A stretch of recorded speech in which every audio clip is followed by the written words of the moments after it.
Mtazamaji, kama jinsi nilivyokueleza hapo awali ni kwamba nina mwenzangu mwanahabari mwenza studioni ambayo kwa sasa tupo naye Alice Diana. Kidogo tumeweza kuangalia taarifa hiyo. Leo kumetokea zoezi ama hafla ya kuweza basi ya wafu kuweza kumuombea ama kuombea mabaki ya mzee Raila Odinga kupitia kanisa la Kianglikana ACK, ambapo basi zoezi hilo limeweza kuongozwa na Rais William Ruto katika uga wa Nyayo. Naam.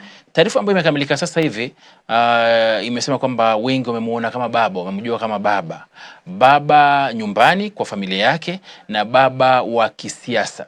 Baba ameondoka. Mara nyingi unapata baba akiondoka nyumbani, familia kidogo na yumba kama haiko dhabiti kabisa. Sasa kwa wale ambao walimuona kama baba wao kisiasa, wafikiri sasa kipindi hiki maana baba ametoweka, safari yao kisiasa itakuwaje? Dickens, kwanza tu niseme kabla hata kuguzia viongozi, kuna baadhi ya Wakenya pia wanahisi kuwa walikuwa wanamchukulia kama baba, na wanahisi kuwa baba ameondoka, pia wanahisi kuwa wamebaki kama mayatima, na wanahisi pia kuwa baba hakuacha mwelekeo au hakuelekeza akiondoka basi ni nani anachukua usukani, au kama hata kuwepo mambo yatakwenda vipi. Wanahisi kuwa kuna pengo ambalo baba ameacha nyuma na hawajui pengo hili litazibwa lini. Kando na wananchi wa kawaida, kuna wanasiasa. Wanasiasa ambao kusema kweli Dickens, kama si Raila kuwashika mkono, basi leo hii hawangekuwa ni viongozi au wanasiasa. Kufuatia kifo cha Raila, naona kuwa kuna baadhi ya wanasiasa ambao huenda itabidi wafikirie upya mipango yao ya siasa au karata zao za siasa. Manake hivi sasa baba yuko. Wengi walishinda kura, labda baba ndio alisema tosha, huyu tosha, lakini sasa hakuna ule mtu tena wa kuwashika mkono, wa kuwapigia kampeni au wa kusema tosha. Sasa kuna wengi itabidi warudi katika wazungu wanasema back to the drawing board. Wafikiria ni vipi sasa wataanza kucheza siasa zao za kisiasa, iwapo bado wanataka kuendelea kugombea kufikia mwaka 2027 na hata kuendelea. Kwa hivyo unaona ni kama kuna wengine ambao itabidi watafute vyama vingine. Wengi wamekuwa katika chama cha ODM kwa sababu ndicho chama ambacho tumekijua ni chama cha baba, na wengi wameshinda kupitia chama hicho. Hivi sasa hatujui hatima ya chama hicho. Kwa sasa tunajua ndugu yake mkubwa Raila Odinga ndiye ameteuliwa kuwa kaimu kiongozi wa chama hicho. Lakini hatujui sasa hatima ya chama hichi itakuwa ni ipi kufuatia kifo cha baba.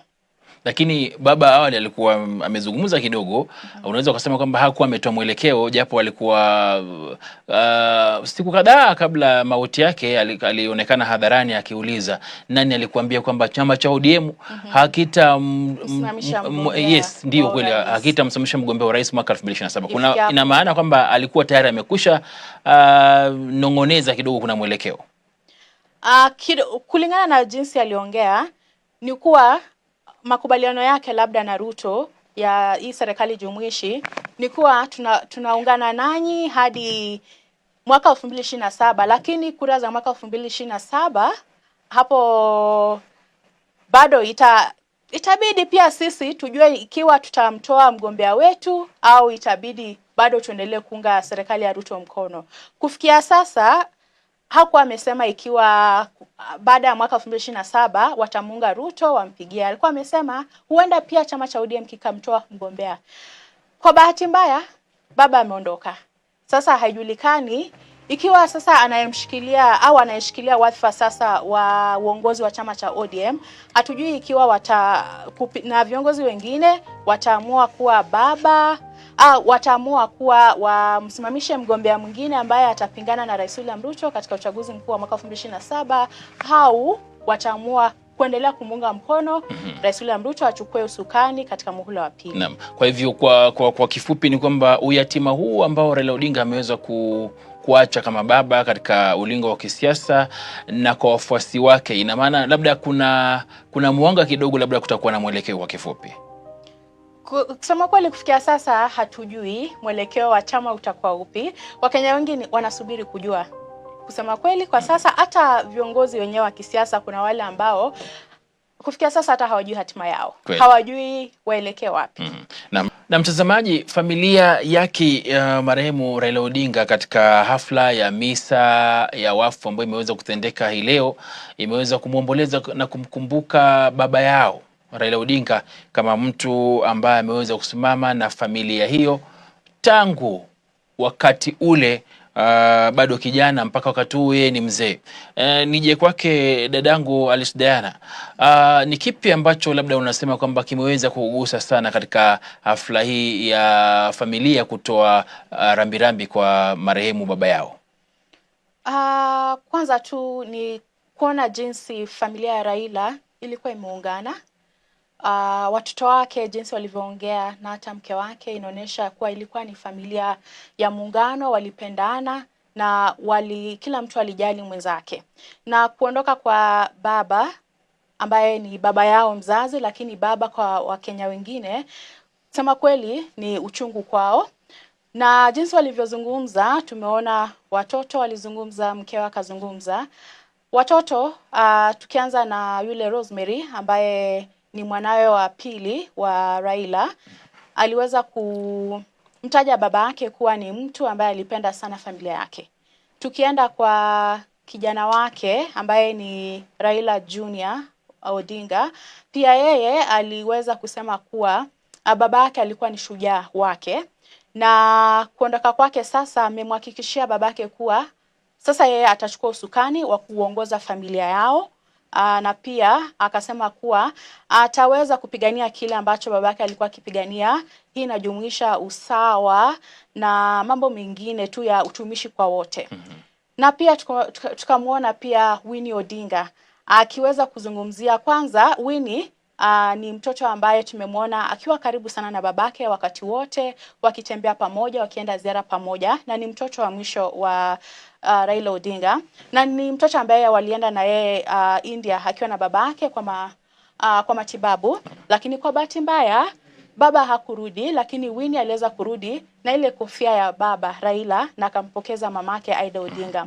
Na alipozungumza Winnie, kuna kitu ambacho alisema. Kabla ya kifo cha Raila kulikuwa na uvumi tu wa kuhusu baba amefariki, alifariki kitambo, alifariki siku hii, lakini Winnie aliweza kutupilia mbali ripoti hizo. Akasema kuwa baba alifariki akiwa mikononi mwake, na alifariki tarehe ngapi? Tarehe 15 mwezi huu wa Oktoba mwaka 2025. Na mtazamaji, kwenye hafla hiyo ya misa ya wafu ya marehemu Raila Odinga, kasisi Profesa David Kodia ameweza basi kuwafurahisha mamia na maelfu ya Wakenya kutokana na mahubiri yake ambayo ameweza kutoa katika hafla hiyo, mahubiri ambayo Diana ameweza kugusa nyoyo za Wakenya kwa kuweza kuwashambulia wanasiasa ambao wanaonekana ni wahuni kwa raia wao. Naam, kweli kabisa Dickens, tuliweza kuona kasisi huyu alizungumzia sana swala hili la ufisadi nchini, na akaweza kuwakashifu viongozi ambao wamekuwa kujihusisha katika ufisadi, na akaweza kuwarai kwa heshima ya Raila waachane na ufisadi. Manake alitoa mfano wa Raila hakuwa yule mwanasiasa ambaye alikuwa anatumia pesa kuwashawishi wananchi kumpigia kura au kumuunga mkono. Alitumia mfano huo, na akaweza kuwasihi viongozi hasa wa kisiasa kuachana na ufisadi na pia wawe watu wa kupigania demokrasia jinsi tu Raila aliweza kupigania demokrasia nchi. Na mkasisi huyo, mpenzi mtazamaji, ni kasisi wa kanisa la ACK Dayosisi ya Bondo katika kaunti ya Siaya. Tupate kusikiza kile ambacho alisema, jambo ambalo kwa kweli limewaumiza wanasiasa wengi ambao basi wanajua wamechaguliwa kwa sababu moja, kwa hudumia raia, ili wakishafika kule wanaangalia matumbo yao wenyewe. For a liberation of our country from those who are looting everything from us, from country level to everywhere.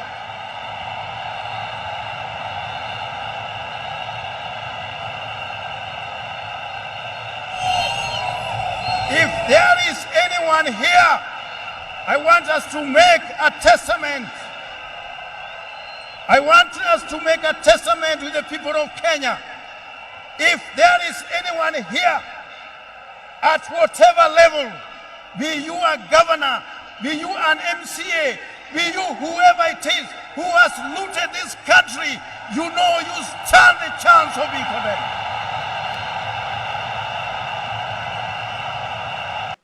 Na mpenzi mtazamaji, tusalie huko huko Nyanza, Kisumu na maeneo ya Bondo, ambapo basi niweze kumshirikisha mwenzangu Alice Diana aweze kutupatia kidogo taarifa ama yanayojiri katika kaunti ya Kisumu na kule Bondo, ambako anatarajiwa kuzikwa marehemu Raila Odinga katika hafla ya kipekee ambayo basi haitakuwa ya umma, itakuwa hafla ambayo itakuwa basi itasalia kwa familia pekee, kama jinsi familia ilivyosema kwamba hafla hiyo itakuwa. Tupatie kidogo mawili matatu kuhusu Bondo, Diana, na Kisumu.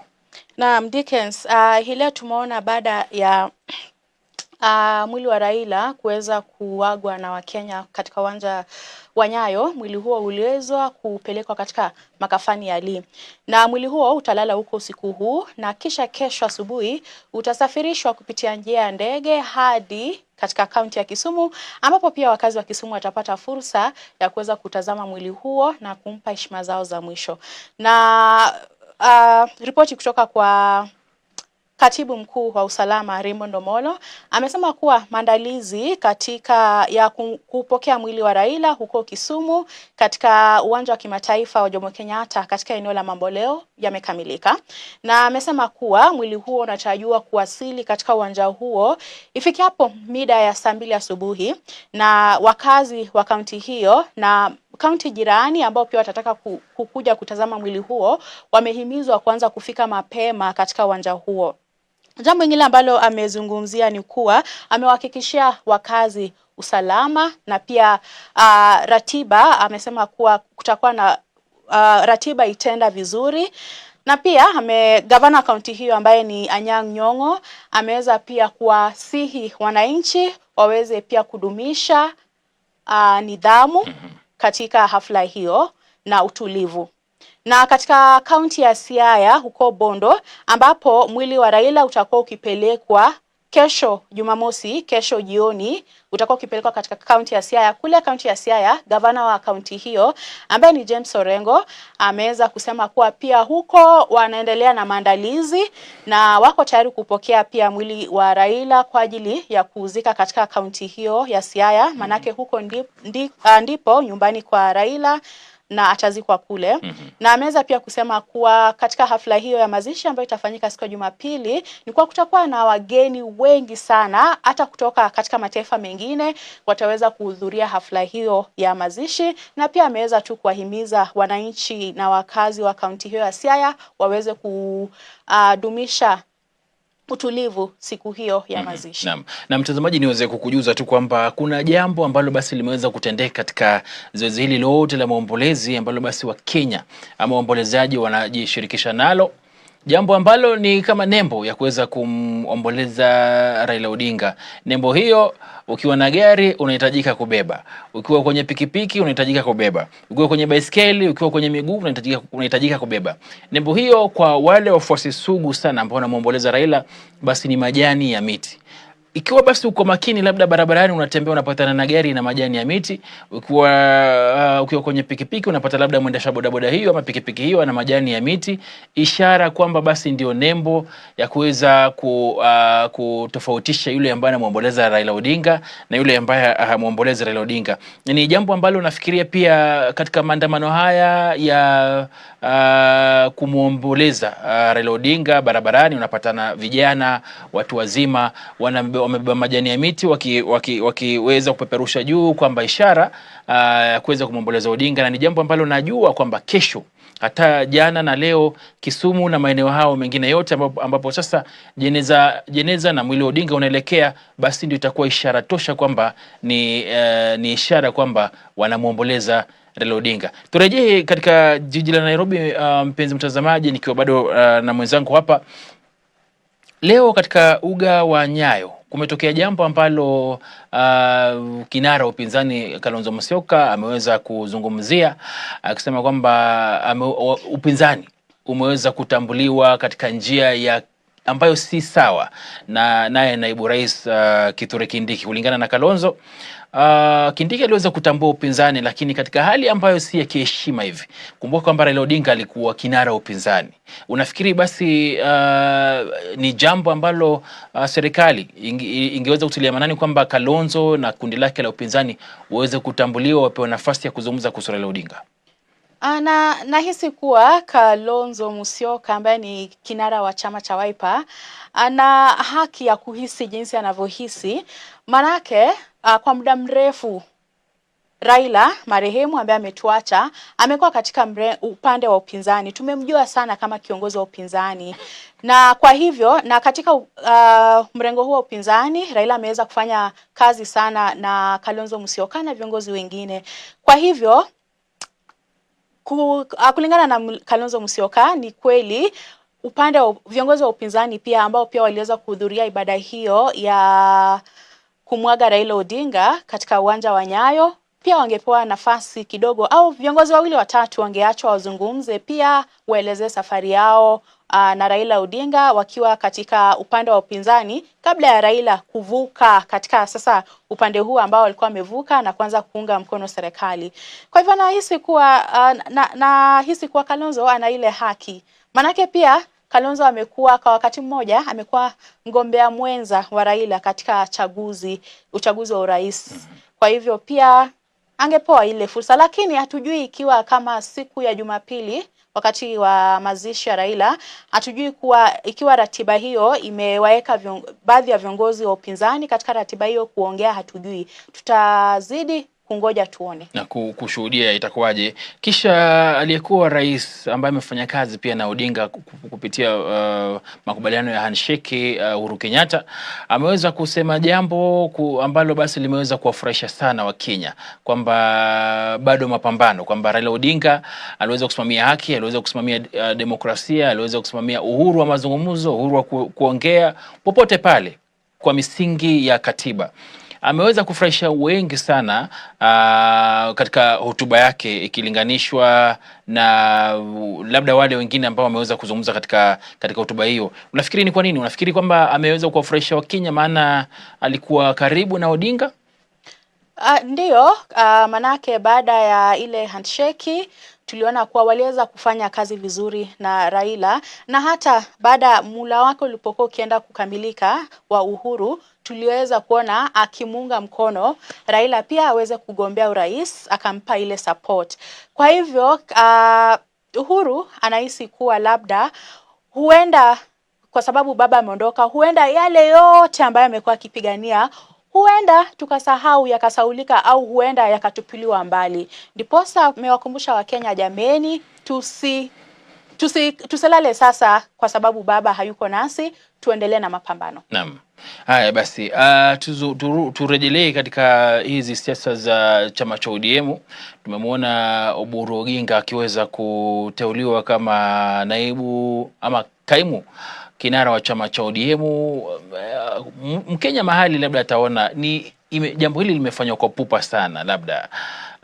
Maana Mkenya angesema kwamba wangesubiri Raila Odinga hata azikwe kidogo, majuma yapita kiasi kabla ya kuweza kumchagua kinara ama kaimu kinara wa ODM. Sijui waonaje, imefanywa kwa haraka ama ni kwa misingi ya makubaliano ya chama? Nafikiria wajua lazima pia baba ameondoka ndio, lakini si kwa sababu ameondoka mambo yasimame. Lazima pia shughuli za chama ziendelee, lazima pia wawe na mipangilio, watoe taarifa, na hawezi fanya hivyo ikiwa hawana kiongozi. Ndiposa ikabidi tu wachague kaimu kiongozi. Hawaja muidhinisha kuwa kiongozi, ni kaimu. Bado hatujui ikiwa watachagua kiongozi mwingine au bado sasa watamuidhinisha kakake Odinga ambaye ni Oginga Odinga. Hatujui kama ndo ataidhinishwa sasa aendelee sasa kukiongoza chama hicho ambacho DK, kumbuke kuwa chama hiki kimekuwepo kwa muda mrefu na mwaka huu kimekuwa kikisherehekea miaka 20 ya kuwepo. Na pia nakumbuka kuna hafla ambayo ilifaa ifanyike katika kaunti ya Kisumu ya sherehe ya miaka 20, lakini ilikuwa imehairishwa. Kulikuwa na shughuli fulani ilikuwa inaendelea, wakahairisha, na sasa baba hayupo, hatujui kutenda. Kwa hivyo baba ametoweka wakati chama chake kinasherehekea miaka 20 kabla birthday halisi, sherehe iweze kufanyika. Na niweze kumkumbusha tu mpenzi mtazamaji kwamba chama hiki cha ODM basi kimemteua kakake Odinga, Oburu Oginga, kuwa kaimu kinara wa chama. Viongozi wa chama hicho ama manaibu viongozi wa chama hicho wanasalia kuwa Abdulswamad Sharif Nassir, gavana wa Mombasa, Godfrey Otosi ambaye basi ni seneta wa kaunti ya Vihiga, alafu pia gavana wa kaunti ya Kisii Simbarati, pamoja watatu hao wakiwa basi ni manaibu vinara. Kama hivyo mwenyekiti akiwa gavana wa Homa Bay Gladys Wanga, alafu katibu wake akisalia kuwa seneta wa kaunti ya Nairobi Edwin Sifuna. Sasa Opiyo Wandayi ambaye basi alikuwa mwanachama alikuwa mbunge na pia mwanachama wa chama ODM ambaye kwa sasa ni waziri wa masuala ya kawi, amezungumza akiwa Bondo hii leo, mpenzi mtazamaji, akisema kwamba ndiyo baba ameondoka, kinara wetu ameondoka, ametuacha, japo walituacha katika serikali, basi kama ODM, kama viongozi na wanachama wa ODM bali tuache tukiwa serikalini, katika serikali jumuishi ya Kenya Kwanza, tutasalia katika serikali ya Kenya Kwanza. Kwa sasa tutafanya kazi na Rais William Ruto hata labda mpaka mwisho wa mwaka wa 2027. Ni jambo ambalo tutasalia, wajua yanasemwa, lakini kutendwa, mpenzi mtazamaji na mwenzangu hapa, kutendwa basi kusema ni rahisi. Tatizo ni kutenda ama kulishirikisha katika matendo, si ni kweli? Naam. Tutasubiri kuangalia, japo tunawatakia kila laheri wana ODM, hata wakati basi wanaendelea kupitia katika msukosuko huu, maana tumeona viongozi wakilia waziwazi kwa umma kwamba kinara wao ameondoka. Tumeona gavana wa Mombasa Abdulswamad akiweza kulia, maana kwa kweli kwao baba ameweza kuwalea kisiasa tangu wawe wabunge mpaka wa sasa. Naam. Sasa mpenzi mtazamaji, Diana, niulize jambo lingine kuhusu labda mpangilio baada ya Nyayo leo, mwili wa Raila Odinga umeelekea wapi, na labda mpangilio wa kesho mpaka Jumapili? Jinsi nilivyokuwa nimesema awali, baada ya mwili kutolewa katika ule uwanja wa Nyayo, na labda tu jambo lingine kabla sijasema ratiba, ni kuwa tumeweza kushuhudia, niseme jambo zuri hii leo, manake katika uwanja wa Nyayo, katika shughuli ya kutazama ule mwili wa mwenda zake Raila Odinga, kumekuwa na utaratibu mzuri sana. Hatujashuhudia purukushani yoyote, ikishuhudiwa kuwa hapo jana kulikuwa na ile purukushani katika uwanja wa Kasarani, ambapo pia kwa bahati mbaya tuliweza kuwapoteza Wakenya 3. Lakini hii leo katika uwanja wa Nyayo tumeweza kuona kuwa shughuli hiyo imeweza kwenda vizuri, kulikuwa na taratibu nzuri, na pia kulikuwa na usalama wa kutosha. Ni jambo ambalo kusema kweli leo naweza sema kuwa Wizara ya Usalama au serikali imejaribu. Tukirejea katika ratiba, ni kuwa baada ya mwili huo kutolewa katika uwanja wa Nyayo, umeletwa katika makafani ya Lee, ambapo utalala usiku huu wa leo, japo ratiba ya awali ilikuwa imesema kuwa mwili huo ilifaa upelekwe katika eneo la Karen katika nyumbani kwa Raila, lakini ratiba hiyo iliweza kubadilishwa baadaye, na sasa uko katika makafani ya Lee, na baada ya hapo kesho utasafirishwa kupitia ndege hadi kaunti ya Kisumu, ambapo utakuwa katika uwanja wa Jomo Kenyatta wa kitaifa Jomo Kenyatta, eneo la Mamboleo, ambapo pia wakazi wa Kisumu na pia najua wakazi kutoka kaunti jirani pia wataweza kufika kaunti hiyo, pia wapate fursa ya kutazama mwili huo, na baadaye mida ya jioni hivi mwili huo tena utapelekwa hadi kaunti ya Siaya, ambapo utalala kule, na kisha siku ya Jumapili mwenda zake hayati Raila Amolo Odinga ataweza kuzikwa. Umezungumza kuhusu safari, na kumbuka kwamba tiketi zimepanda, magari hayapo barabarani tena, maana watu wamekuwa wengi, wameweza kukata tiketi za kuweza kusafiri kutoka Nairobi mpaka Kisumu kwa gari dogo la abiria 14 wa kama shilingi 1,500 kwa sasa. Japo kwa sasa utapata pesa hiyo ama bei hiyo imepanda mpaka shilingi 3,000. Ndege pia zimepanda bei kutoka shilingi 18,000 mpaka karibia 23,000 kwa baadhi ya ndege, na zingine mpaka 30,000. Kule Siaya pia watu wamejaa barabarani, kila mtu yataka kwenda kumpa buriani Raila Odinga mpaka Tanzania.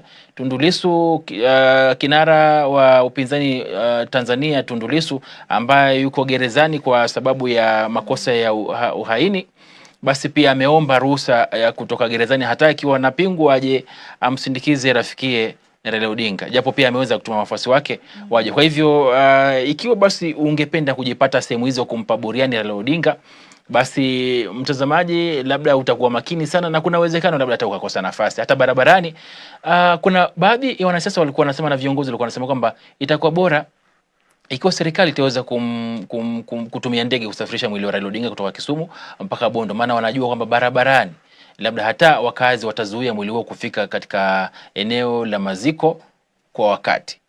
Na kweli kabisa, manake tulivyoona hapo jana mwili huo ulipotua katika uwanja wa ndege wa Jomo Kenyatta hapa jijini Nairobi, tuliweza kuona kuwa ulipokelewa na umati mkubwa wa watu ambao walikuwa wamefika kule kulaki mwili huo, na kulikuwa na msafara kutoka katika uwanja huo hadi ilifaa upeleke katika kwanza makafani ya Lee, kisha upeleke katika majengo ya bunge, lakini kidogo ule msafara ulichukua muda mwingi, manake watu walikuwa wakitembea na lile gari ambalo lilikuwa limebeba mabaki ya mwili wa Raila.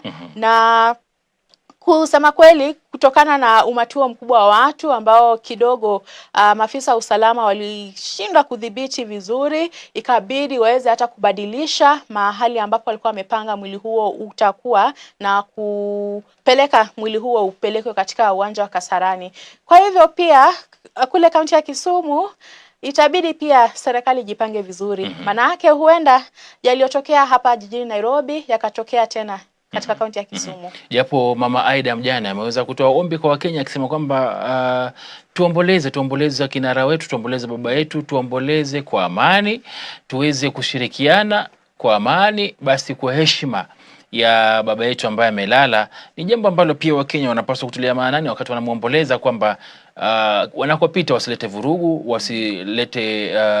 wasizue zogo, kwa heshima ya mwenda zake Raila Odinga. Naam, mpenzi mtazamaji, basi nasema shukran tele. Nimekuwa naye mwanahabari mwenza Alice Diana, tukiweza basi kuvunja tu na kuweza kuarifiana yale ambayo basi yameweza jiri ama yanajiri kuhusu haya maziko ya Raila Odinga, na niweze kuchukua nafasi hii kuzungumza na wale basi ambao labda pia wanapitia wakati mgumu kama huu, ambao basi wamefiwa na wapendwa wao. Jana tumeona kwamba angalau watu 3 wameweza kupigwa risasi na kuweza kufariki katika uga wa Kasarani, katika ule mtafaruku wa kujaribu kulinda usalama, katika wakijaribu kuangalia mwili wa Raila Odinga. Tunasema pole kwa wao ambao wamefiwa na wote ambao basi wanapitia kipindi kigumu hiki cha maombolezi kwa familia ya Odinga, na wale wengine wote ambao basi sijawataja ama siwajui. Najua kwamba Mola pale ambapo upo atawapatia faraja, atawapatia nafasi tena na nguvu za kuendelea kupigana tena katika maisha haya kwa ajili yako wewe na familia yako na hata familia ya mpendo wako ambaye basi ameweza kutangulia mbele zake. Kutoka meza ya Dira TV jioni leo, mpenzi mtazamaji, nasema kwaheri ya kuonana tena. Tuendelee kuomboleza kwa amani, tukikumbuka kwamba baada ya Jumapili ambapo basi Raila Odinga ataweza kuzikwa, kuna maisha baada ya hapo, kuna Kenya ambayo basi inapaswa kujengwa baina yangu mimi na wewe. Mimi ni Dickens Luvanda, Boniface Mredhi amekuwa mkalamani wangu. Kwaheri.